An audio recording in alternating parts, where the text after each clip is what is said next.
Insta360 is already fixing some of the major issues with their Luna Ultra. Let's talk about it. When Insta360 dropped their Luna Ultra, they took on the pioneers of this gimbal camera space, basically. And that is, of course, DJI. And while the camera performed really well from the start, out of the box, some creators were really quick to point out some of the issues that this camera has, which are kind of typical for a first stab at a whole new series of cameras. But it is clear that Insta360 means business. So last week they rolled out a pretty big firmware update. They actually rolled another one out this week, but it was way smaller. The small one actually only included 2 changes. It improved the phone connection stability, and it also improved the system stability and overall performance. Cool. That is so non-descriptive. Yeah, I think we're going to hear that in all of the updates. However, all of the fun stuff was in the update before that. Version 1.0.283, I think it was. I'm not cheating, not looking at my script or anything.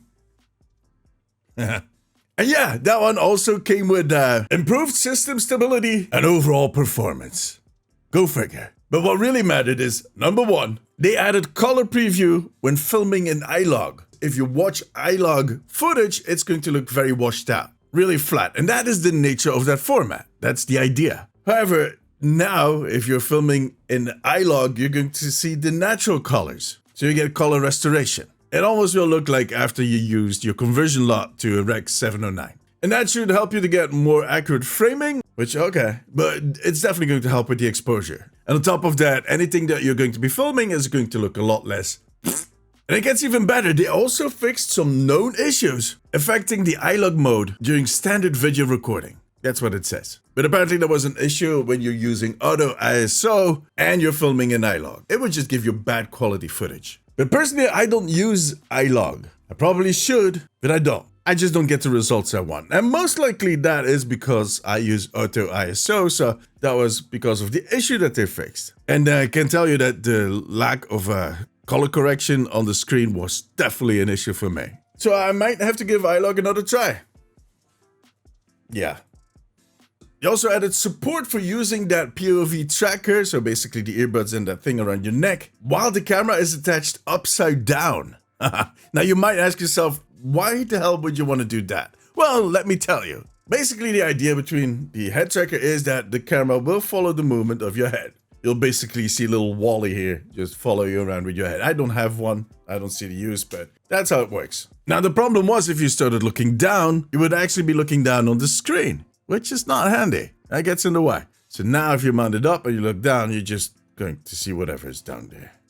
I don't know. I guess it's handy for some people. Now, you might run into the same issue if you start looking up, but come on, guys. One issue at a time. I mean, I'm just kind of joking around here. I don't see any use for me personally with that head tracker, but that doesn't mean it's not interesting for the people that do.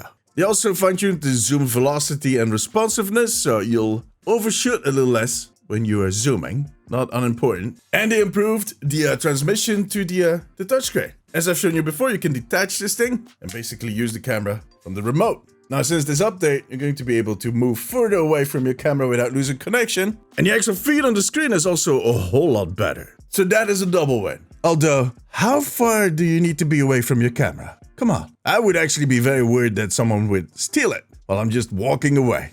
Yeah, I have trust issues, clearly. Another thing they improved about the remote is that it will no longer eat your battery while your camera's on standby. Yeah, that used to happen. You would charge your camera in the evening and put it in your bag for the next day, and you would start the camera and it would actually have nibbled at the battery for the remote and the battery for the camera. That's not cool, but it's fixed. And there were also image improvements in certain scenarios. But overall, there's some really nice changes in this update. I especially like the screen lot, the color restoration thing. But since I've not been using iLog that much, the update was not super noticeable, except, I don't know if I'm the only one. Maybe they did that in a previous update, I don't know. But it seems to start a lot faster now.